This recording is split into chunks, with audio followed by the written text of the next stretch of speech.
projections for the lumbar spine are, what are they? AP, both obliques, lateral, and the spot. Okay, AP, both obliques, the lateral, and the L5-S1 spot. Is there any special projections? You got it. AP axial for the L5-S1. All right, what about, what's the routine for a scoliosis series? What do we do? PA. Lateral. Exactly, PA or AP, preferably PA, and a lateral. That's it. And when we're talking about the scoliosis series, most of the time, what do we need to cover? What part of the vertebra? Thoracic and lumbar. Okay, some facilities will want all the cervical as well. Most of the time, you're talking about from T1 down to the sacrum. Okay. We'll go through the special projections for scoliosis series.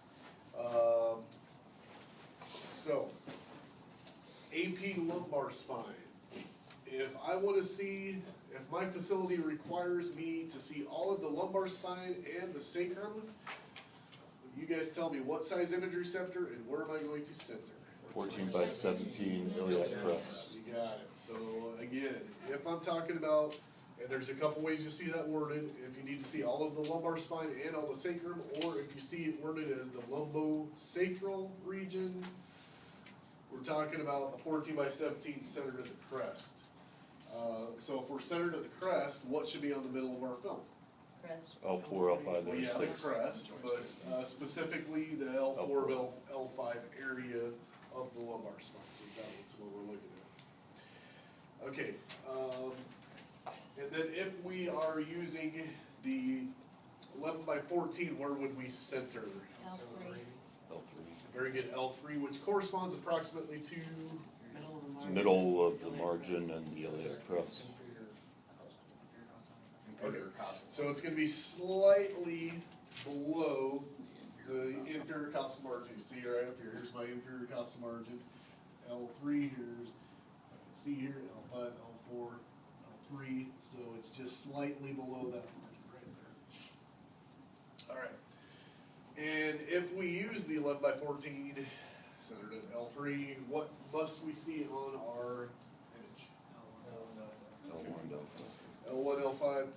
You should see, you definitely need to say L1 through L5. You should see about T12 through S1 to be precise, because that will definitely include L1 through L5. Okay. LPO, RPO. What size image receptor and where are we going to center on that one? 11 by 14. It'll be 11 by 14, and where are we always going to center? At L3, exactly. Remember, we don't need to see, even if your facility asks to see the sacrum as part of your protocol, you won't see anything in an oblique sacrum, so you don't need to have that part of there. So, in other words, we're going to use 11 by 14 in all cases, no matter what the protocol is, so that we don't expose the gonads to any unnecessary radiation. All right? So that will always be done 11 by 14, I guess possibly 10 by 12 at, the important thing, at L3 on the obliques. Okay, so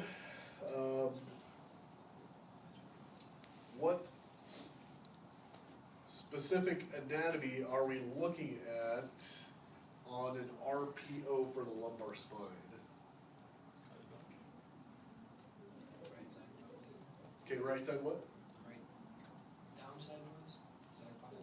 Okay, very good. So we'd be looking at the right side or downside zygapophyseal joints on an RPO. That's what the main thing we want to see. Same with an LPO. We're looking at the downside zygapophyseal joints for an LPO.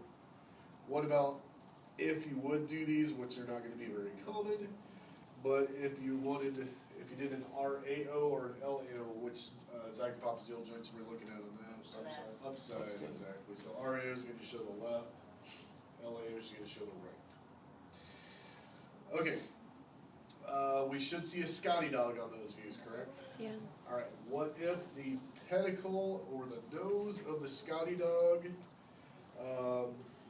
Let's say that is very posterior to the Excessive. vertebral body. Excessive. Excessive rotation, exactly. And if it's very anterior to the body, Not rotated. not enough rotation, exactly. Alright.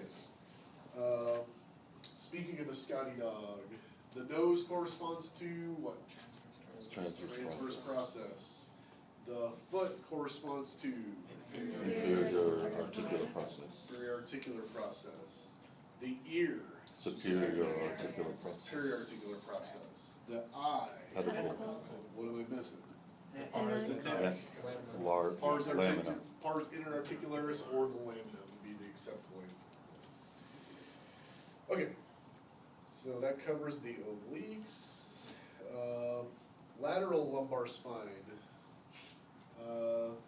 If I just want to see L1 through L5, where am I centered? What size image receptor? 11/14, L3, approximately just below the inferior costal margin, exactly. We can again use a 14/17 on this, and if I use a 14/17, I'm centered Really at the crest. at the crest. Okay, good. Let's say you've got a patient with very wide hips and you can't get the lumbar spine parallel.